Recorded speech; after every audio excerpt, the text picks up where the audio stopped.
I'm going to show you how to use your Android phone to scan for unknown trackers, like AirTags, in case you suspect there might be one tracking your location. First, we'll go to Settings, and then scroll down to Safety and Emergency. Once you're there, you'll see a menu for Unknown Tracker Alerts, kind of towards the bottom. We'll go there, and there's going to be two sections here. First, you'll see a toggle for Unknown Tracker Alerts, and this part is pretty cool because your phone can automatically alert you if it detects a tracker that's following you. For these automatic alerts, there's two things that will trigger the alerts. First of all, the tracker needs to be away from its owner. And secondly, the tracker needs to be following you at multiple locations over a sustained period of time. Those two ground rules are designed to prevent false alarms. Down below, we have the manual scan option. This will manually scan for trackers near you that are separated from their owner. Unlike the automatic alerts, which require the tracker to be following you across multiple locations, the manual scan will detect and alert you about any tracker that's near you and separated from its owner, whether it's been following you for 5 seconds or 5 hours. This will scan for pretty much all types of trackers, from Apple AirTags, various trackers using Google's Find My Device network,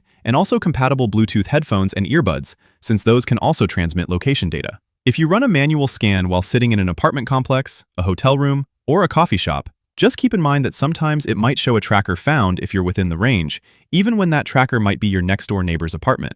On top of the Unknown Tracker Alert page, there's also a very helpful link that contains more info showing what these alerts will look like, with clear instructions on what to do if you happen to find a tracker near you. You can play a sound on the tracker which helps you locate it, and of course, if you do find a tracker, it's important to locate it, make sure you're safe yourself, and then turn off the tracker. So, that's how you scan for nearby trackers. I hope this helps. I hope you all stay safe. And if you have any questions about this, feel free to leave a comment down below. Thanks all.